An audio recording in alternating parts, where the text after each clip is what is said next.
اس وقت میں ایک اور بلانا چاہوں گی اپنی اگلی مہمان کو، جو کہ مسز میجر اکبر آوان شہید ہیں۔ بھابھی پلیز اسٹیج پر آئیے۔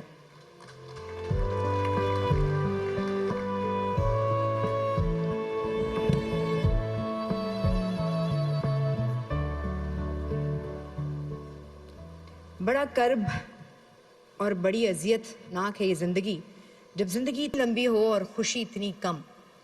3 سال 8 مہینے بھابھی آپ کی شادی رہی، اور اس کے بعد سے اب تک آپ بچوں کو ذمہ داری آپ نبھا رہی ہیں۔ جو آخری کال آپ نے مجھے بتائی کہ جب آپ ان کی ہوئی تو انہوں نے آپ سے کہا، میجر صاحب نے، بھابھی کچھ اپنے اور میجر صاحب کے 3 سال 8 مہینوں کی جو آپ کہانی ہے وہ ہم سے اگر شیئر کرنا چاہیں کمفرٹیبلی۔ بسم اللہ الرحمن الرحیم۔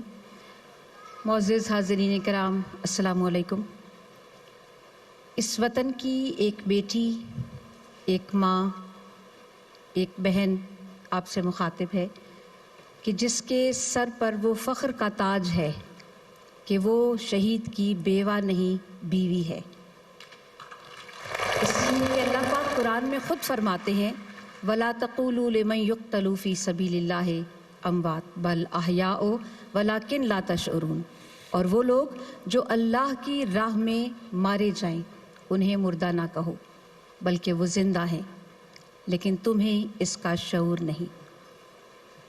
میں مسز میجر اکبر شہید ستارے بصالت آپ سے مخاطب ہوں۔ ٹوٹل ازدواجی زندگی انتہائی پرسکون، انتہائی پرمسرت، ایسی کہ جس کو لوگ کہیں کہ یہ آئیڈیل کپل ہے۔ اللہ پاک نے اس قلیل مدت میں جو 3 سال 8 مہینے کی تھی، 2 بچوں سے نوازا۔ میرا بڑا بیٹا حسان اکبر 2 سال کا تھا جب میرے ہسبینڈ کی شہادت ہوئی، اور میری بیٹی زہرا فاطمہ 2 مہینے کی تھی جس دن اکبر کا جنازہ تھا۔ یہ وقت کیسے گزرا اور اس شہادت کے دن کو گزرے آج تقریباً 16 سال ہو چکے ہیں۔ 10 جون 2008 اکبر افغان بارڈر پہ اپنی ڈیوٹی سر انجام دے رہے تھے، اور ضرب میزان اس آپریشن کا نام تھا، جس میں وہ پاکستان کی افغان بارڈر پہ گورا پاڑی پوسٹ پر اپنے فرائض سر انجام دے رہے تھے۔ وہ پوسٹ انہوں نے واپس پاکستان کے لیے کیپچر کی، اور شام کو مغرب کی نماز کی امامت آپ نے اس پوسٹ پر خود کروائی پاکستان کا جھنڈا لہرانے کے بعد۔ لیکن ساتھ ہی مغرب کی ابھی عشاء نہیں ہوئی تھی کہ میزائل اٹیک ہوا اسی پوسٹ پہ، اور وہ جو پہاڑ تھا اس کے پر خدشے اڑ گئے، اور اس پہاڑ کے بڑے بڑے پتھر ان کے ساتھ جوانوں کو بھی لگے، ان کو بھی لگے۔ اس سانحے میں ان کا دایاں بازو اور دائیں ٹانگ ان کے جسم سے جدا ہو گئی تھی، اور جس وقت وہ گرے ہیں اس وقت ان کے سینے پر پہاڑ کا ایک بڑا سا پتھر آ کے گرا، اور میجر اکبر نے اپنے خون کی آخری قطرہ بھی اس ملک کے لیے وار دیا، اس ملک کی آبیاری کی۔ مجھے لگتا ہے میرے وطن کی مٹی میں جو خوشبو ہے نا، یہ اکبر اور ان جیسے شہداء کے خون کی خوشبو ہے جو اس وطن کی مٹی کو اور مہکا رہی ہے۔ بے شک۔ میں اس سے زیادہ اور کیا کہوں۔ تمام شہداء کی فیملی کو بہت زیادہ سلام۔ اور یہ ایک کٹھن مرحلہ ہے کہ انسان ایک ایک دن نہ زندوں میں ہوتا ہے نہ مردوں میں ہوتا ہے۔ میری بیٹی فاطمہ، ہم لوگ عمرہ کے لیے گئے، چھوٹی سی تھی، وہ کہتی ہے ماما اللہ میاں کے گھر کا دروازہ کدھر ہے؟ تو میں اس کو اس سائڈ پہ لے گئی، بیٹا یہ دروازہ ہے، ظاہری بات ہے وہ ذرا اونچا ہے، اماں اس کو کھلوائیں، میں نے اندر جانا ہے۔ وہ لمحہ میرے لیے بہت تکلیف دہ تھا۔ میں نے اس کو کہا، میں نے کہا بیٹا یہ جو بڑے بڑے بادشاہ ہوتے ہیں نا، یا بڑے بڑے وزراء ہوتے ہیں، یا ملک کے جو بڑے عہدوں پر فائز ہوتے ہیں، یہ ان کے لیے کھلتا ہے، تو آگے سے اس نے ضد باندھ لی کہ نہیں، لوگ کہتے ہیں کہ بابا اللہ کے پاس ہیں، اللہ کے گھر ہے، یہ اللہ کا گھر ہے، دروازہ کھلوائیں، مجھے اندر جانا ہے، میں نے بابا سے ملنا ہے۔ اور آپ یقین کریں، میرے ایک طرف فاطمہ بیٹھی تھی، ایک طرف حسان بیٹھا تھا۔ حسان نے فاطمہ کو یہ کہا، بہنا جھلی، یہ اللہ پاک کا وہ والا گھر ہے جو دنیا کے لوگوں کے لیے ہے، بابا اللہ پاک کے ہیون والے گھر میں ہیں۔ تو واپس آ کے میں جب ہوٹل میں ہم لوگ واپس گئے تو میں نے حسان سے پوچھا، میں نے کہا بیٹا یہ بات ماما کے ذہن میں بھی نہیں آئی تو آپ کے ذہن میں کہاں سے آئی؟ تو اس نے بڑے فریکوینٹلی فوراً سے جواب دیا کہ ماما آپ کو نہیں پتا، بابا میرے ساتھ بیٹھے تھے، وہ بتا کر گئے، انہوں نے مجھے کہا کہ میں یہاں نہیں ہوں، میں اللہ کے ہیون والے گھر میں ہوں۔ تو شہید واقعی زندہ ہیں، آج 16 سال گزر گئے ہیں، بٹ ابھی بھی ہر لمحہ مجھے ایسے لگتا ہے کہ جیسے وہ ہمارے ساتھ ہے۔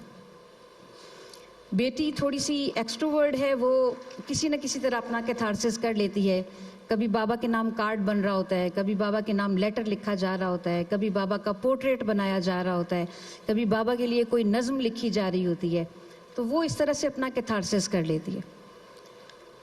اور بیٹا جو ہے وہ ملٹری کالج مری میں سیکنڈ ایئر کا طالب علم ہے، اور اس عزم کے ساتھ انتہائی پر عزم ہے کہ وہ بابا کی لیگیسی کو آگے لے کر بڑھے گا۔ میجر اکبر اپنے 4th جنریشن تھے جو آرمی میں جنہوں نے سرو کیا، اور انشاءاللہ میرا بیٹا 5th جنریشن ہوگا، اور یہ قابل فخر لمحہ ہوگا کہ شاید ہی کوئی 5th جنریشن میں آرمی کو سرو کرے۔ بیٹی نے سائیکالوجی کو لے کر آگے بڑھنا ہے، اور وہ بھی چاہتی ہے کہ خاکی یونیفارم اس کی تن کا بھی، اس کے بھی پرائیڈ کا حصہ بنے۔ تو میرے پاس یہی کل کائنات ہے، ایک بیٹا اور ایک بیٹی، اور یہ دونوں پر عزم ہیں کہ وہ اپنے والد کی لیگیسی کو آگے لے کر بڑھیں۔ اور بیٹے کو بھی اس میں ہم نے یہ کہا کہ بیٹا آپ ٹیکنیکل کیڈٹ کور کی طرف جاؤ کہ آپ کے پاس ڈگری ہوگی کم از کم۔ تو وہ آگے سے کہتا ہے اماں ٹیکنیکل کیڈٹ کور میں اگر میں چلا گیا تو شہادت والا جو ایک ایلیمنٹ ہے نا، جو آرٹلری اور آرمر اور انفینٹری کے حصے میں ہے، تو وہ شاید میرے لیے چانس کم ہو جائے۔ تو he has a strong faith کہ اس کو ابا کی طرح شہادت کا فخر اپنے ماتھے پر سجانا ہے۔ لیکن جب ملک میں ایسے واقعات ہوتے ہیں تو ہم ہل کے رہ جاتے ہیں، اور دل سے یہی دعا نکلتی ہے کہ خدا را اب وہ وقت ہے کہ پاکستان کے بارے میں سوچا جائے، اب وہ وقت ہے کہ ہم مل کر پاکستان کو سنواریں۔ شہداء کی جو قربانیاں ہیں ان کو ڈاؤٹ فل مت بنائیں، ان کو اس ایسی نہج پہ پہنچائیں کہ ہم شہداء کے ورثاء فخر کر سکیں۔ آئیے مل کے یہ عہد کریں کہ اپنے پیارے وطن کو سجائیں گے ہم، ذرے ذرے کو سورج بنائیں گے ہم، کوئی دشمن جو روکے ہمارے قدم، ساری دنیا کا تختہ الٹ دیں گے ہم۔ ایک چیز یہ کہنا چاہوں گی کہ میں ابھی بھی پاک فوج سے منسلک ہوں۔ میں army public school and college Jarrar garrison میں بحیثیت پرنسپل اپنے فرائض کو سر انجام دے رہی ہوں، اس عزم کے ساتھ کہ پاک فوج نے ایک لمحہ بھی ہمیں اکیلا نہیں چھوڑا۔ تو اسی لیے میرے بچے بھی اس عزم کو آگے لیے بڑھے ہیں۔ جب APS پشاور کا سانحہ ہوا تھا تو وہاں کی پرنسپل کا نام بھی طاہرہ تھا۔ آپ یقین کریں میرے دل سے اس وقت دعا نکلی تھی کہ کاش اس طاہرہ کی جگہ یہ طاہرہ ہوتی تو شہادت کا فخر اپنے ہسبینڈ کی طرح میں بھی اپنے سینے پر سجاتی۔ پاک فوج زندہ باد، پاکستان پائندہ باد۔ بہت بہت شکریہ بھابھی۔ تھینک یو ویری مچ بھابھی، آپ نے تو اس قدر عمدہ انداز میں ہم سب کی دل کی آواز کو اپنے زبان تک پہنچایا۔ میرا تو دل کر رہا ہے جو بہت بڑے بڑے سیمینارز اور کانفرنسز ہوتی ہیں اس میں اس طرح کی تقریر کے بارے میں کہا جاتا ہے کی نوٹ ایڈریس، جس میں آپ دریا کو کوزے میں بند کر دیں، اور آخر میں جب آپ نے اپنا پروفیشن ہمیں بتایا کہ آپ پرنسپل ہیں تو پھر میری حیرانگی تھوڑی سی کم ہو گئی، اس لیے کہ پھر مجھے اندازہ ہوا کہ ہمارے آنے والی نسل جو ہے نہ صرف آپ کے دونوں بچے بھابھی بلکہ وہ تمام بچے جو آپ کے اسکول میں پڑھتے ہیں they are in very very safe hands, اور ان کی گرومنگ جو ہے، ان کا شعور جو ہے وہ آپ جیسے اساتذہ کے ہاتھ میں ہے کہ وہ پن پہ ان کے ذہن کی کھڑکیاں کھلیں۔ بہت بہت شکریہ، we are so proud of you.